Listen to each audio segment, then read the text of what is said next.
अष्टचत्वारिंशः सर्गः, मतलब 48वां सर्ग वाल्मीकि रामायण। रावण के द्वारा अपने पराक्रम का वर्णन और सीता द्वारा उसकी कड़ी फटकार लगाना। रावण अपना पराक्रम का वर्णन कर रहा है कि हम ये हैं और सीता जी उसको फटकार लगा रही हैं। तो क्या कह रही?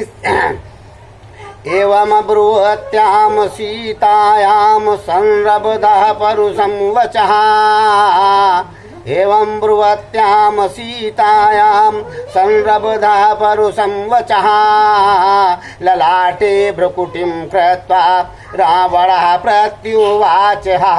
सीता के ऐसा कहने पर रावण रोष से भर गया और ललाट में भौहें टेढ़ी करके वो कठोर वाणी में बोला।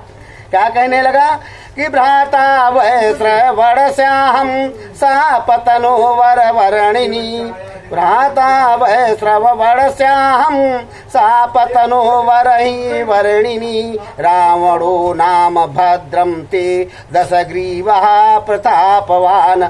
सुंदरी, मैं कुबेर का सौतेला भाई परम प्रतापी दशग्रीव रावण हूँ, तुम्हारा भला होगा, भला हो। यस्य देवाः संगर्धावाः पिशाचदपतहि घोरगा, विद्रवन्ति सदा भीता मृत्योरिव सदा प्रजाः, येन वै श्रवणो भ्राता वै मात्रा कारान्तरे द्वन्द्वमासादितः क्रोधात् रणे विक्रमहि निर्जितः। जैसे प्रजा मौत के भय से सदा डरती रहती है, उसी प्रकार देवता गंधर्व पिशाच पक्षी नाग सदा जिससे भयभीत होकर भागते हैं। जिसने किसी कारणवश अपने सौतेले भाई कुबेर के साथ द्वंद्व युद्ध किया था और क्रोधपूर्वक पराक्रम करके रणभूमि में उन्हें परास्त कर दिया था, मैं वही रावण हूँ। अपने सौतेले भाई से लड़ा था वही कुबेर, उन्हीं से ले आया था, रथ था ना। मद्भयारतः परित्यज्य स्वाभिधिष्ठानं वृद्धिमत, माधवयारतः परित्यज्य स्वमधिष्ठानमूर्धिमत, कैलासं पर्वत श्रेष्ठ मध्यास्ते नरवाहना, माध्वयारतः परित्यज्य स्वामधिष्ठानमुद्धिमत, कैलासं पर्वत श्रेष्ठ मध्यास्ते नरवाहना। मेरे ही भय से पीड़ित हो नरवाहन कुबेर ने अपनी समृद्धिशालिनी पूरी लंका का परित्याग करके इस समय पर्वत श्रेष्ठ कैलाश की शरण ली है। अब वो कुबेर चले गए, कैलाश पर्वत पर बैठे हैं। यस्य तत् पुष्कम नाम विमानम कामगम शुभम, यस्य तत् पुष्कम नाम विमानम कामगम शुभम, वीर्यादावर्जितं भद्रे येन यामि विहायसम। भद्रे उनका सुप्रसिद्ध पुष्पक नामक सुंदर विमान जो इच्छा के अनुसार चलने वाला है, मैंने पराक्रम से जीत लिया है और उसी विमान के द्वारा मैं आकाश में विचरता हूँ। इच्छा के अनुसार चलता था, देखो इसमें भी लिखा हुआ, जैसे इच्छा करोगे वही चल देगा, जैसे इच्छा कर तो वही चल देता था। और एक खूबी और भी थी, चाहे 100 आदमी बैठ जाए फिर भी एक सीट खाली, ये बता देता हूँ आपको। हाँ 100 आदमी बैठे, एक सीट खाली, फिर वो सीट बैठ गया तो फिर एक सीट खाली बढ़ती जाती थी। आकाश में विचरता हूँ, कह रहा मैं ऐसा हूँ। मम संजातर रोषस्य मुखम द्रष्टवेव मैथिली, मम संजात रोषस्य मुखम द्रष्टवेव हि मैथिली, विद्रवन्ति परित्रस्तासुराः शक्रपुरोगमः।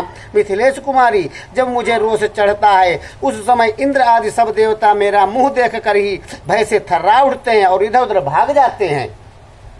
यत्र तिष्ठामहं तत्र मारुतो वाति शंकितः, तीव्रांशु शिशिरांशु भयात संपद्यते दिवि। जहाँ मैं खड़ा हो जाता हूँ वहाँ हवा डर कर धीरे धीरे चलने लगती है। मेरे भय से आकाश में प्रचंड किरणों वाला सूर्य भी चंद्रमा के समान शीतल हो जाता है।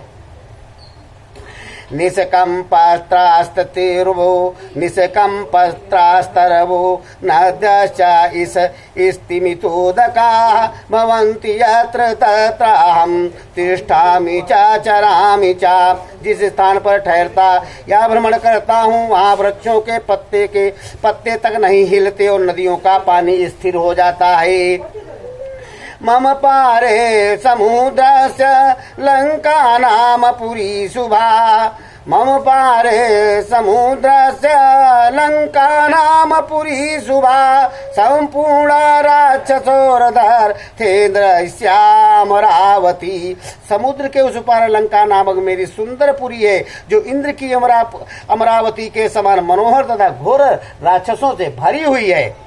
प्रकार प्राकारेण परिक्षिप्ता पांडुरेण विराजिता हेमका चापुर्य रम्या वैदुर्यामय तोरणा। उसके चारों ओर बनी हुई सफेद चार दीवारी उस पुरी की शोभा बढ़ाती है। लंकापुरी के महलों के दालान फर्श आज सोने के बने हुए हैं। उसकी बाहरी दरवाजे वैदुर्यमय हैं। वह पुरी बहुत ही रमणीय है। ये अपने को बता रहा है ऐसे हमारी लंका नगरी है, ऐसा हमारा घर है।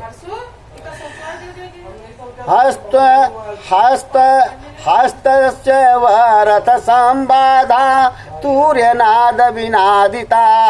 हास्य त्वसरथ संबाधा तूर्यनाद विनादिता। सर्व काम फलै वृक्षै संकुलोद्यान ही भूषिता। हाथी घोड़े रथों से वहाँ की सड़कें भरी रहती हैं। भांति भांति के वाद्यों की धुन गूंजा करती है। सब प्रकार के मनोवांछित फल देने वाले वृक्षों से लंकापुरी व्याप्त है। नाना प्रकार के उद्यान उसकी शोभा बढ़ाते हैं। तत्र त्वं वसम हे सीते राजपुत्री मया सहा। सह स्वमरिष्यामि नारीणाम मानुषीणाम मनुष्वनी। राजकुमारी सीते, तुम मेरे साथ उस पुरी में चलकर निवास करो। मनस्विनी, वहां रहकर तुम मानवीय स्त्रियों को भूल जाओगी। भुजानाम मानुषान भोगानादिव्याश्चैव वरवर्णिन्। भुजानाम मानुषान भोगानादिव्याश्च वरवर्णिनि। न स्मरासि सामस्य मानुषस्य गतायुषः। सुंदरी, लंका में दिव्य और मानुष भोगों का उपयोग करते हुए तुम उस मनुष्य राम का कभी स्मरण नहीं करोगी जिसकी आयु अब समाप्त हो चली है। स्थापयित्वा प्रियम पुत्रम राज्ये दशरथो नृपः। मंदवीर्यस्ततो ज्येष्ठा सुतः प्रस्थापितो वनम। तेन किम भ्रष्टराजेन रामेण गतचेतसा।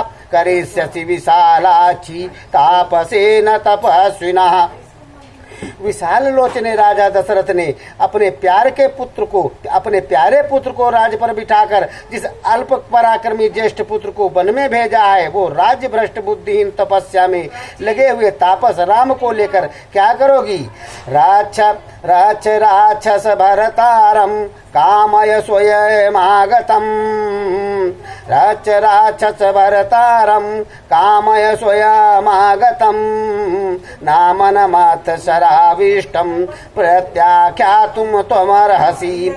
ये राक्षसों का स्वामी स्वयं तुम्हारे द्वार पर आया है। तुम इसकी रक्षा करो, इसे मन से चाहो। ये कामदेव बाणों से पीड़ित है, इसे ठुकराना तुम्हारे लिए उचित नहीं है। प्रत्याख्याया ही मां भीरु पश्चातापम गमिष्यसि। चरणे नाभिहतेवा पुरुरवर्षमुरोवसि। भीरु, मुझे ठुकरा कर तुम उसी तरह पश्चाताप करोगी जैसे पुरवरा को लात मारकर उर्वशी पछताई थी। अंगल्यान समो रामो मम युद्धे सह मानुषा। तव भाग्येन संप्राप्तम भजास्व वरवर्णिनी। सुंदरी, युद्ध में मनुष्य जाति राम मेरी एक अंगुली के बराबर भी नहीं है। तुम्हारे भाग्य मैं आ गया हूँ, तुम मुझे स्वीकार करो। एवं मुक्ता तु वैदेही क्रुद्धा संरक्त ही लोचना।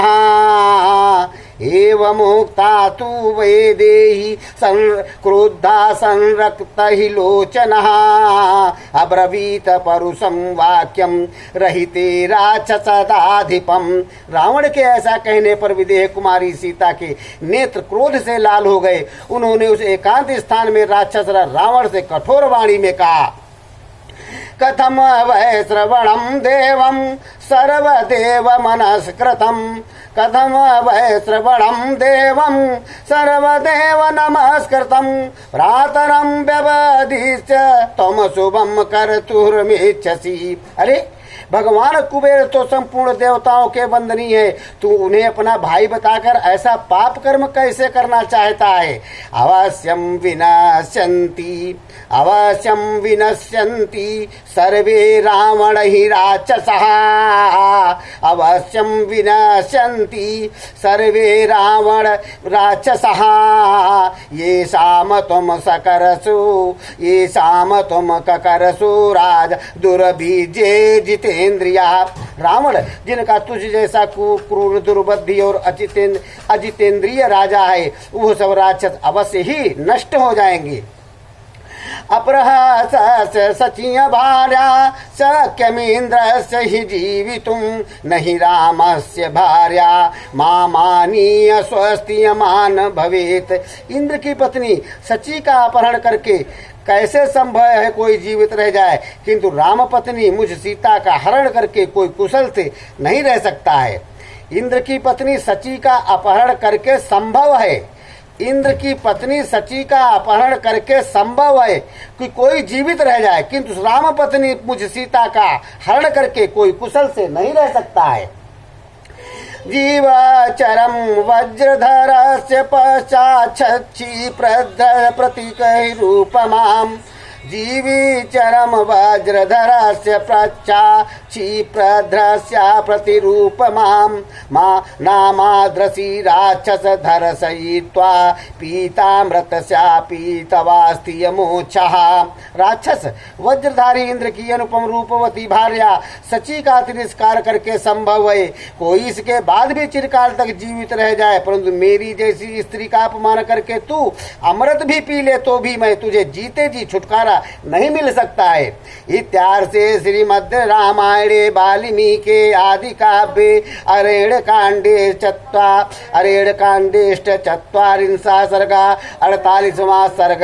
इस प्रकार श्री वाल्मीकि निर्मित आर्ष रामायण आदि काव्य के अरण्यकांड के 48वां सर्ग पूरा हुआ। बोलो शंकर भगवान की जय, बोलो श्री रामचंद्र भगवान की जय, बोलो वाल्मीकि रामायण की जय हो। कल आप 49वां सर्ग सुनिएगा। आज 48 सुना दिया आपको। रावण और सीता का वार्तालाप चल रहा है। बोलो शंकर भगवान की जय हो, बोलो श्री रामचंद्र भगवान की जय हो।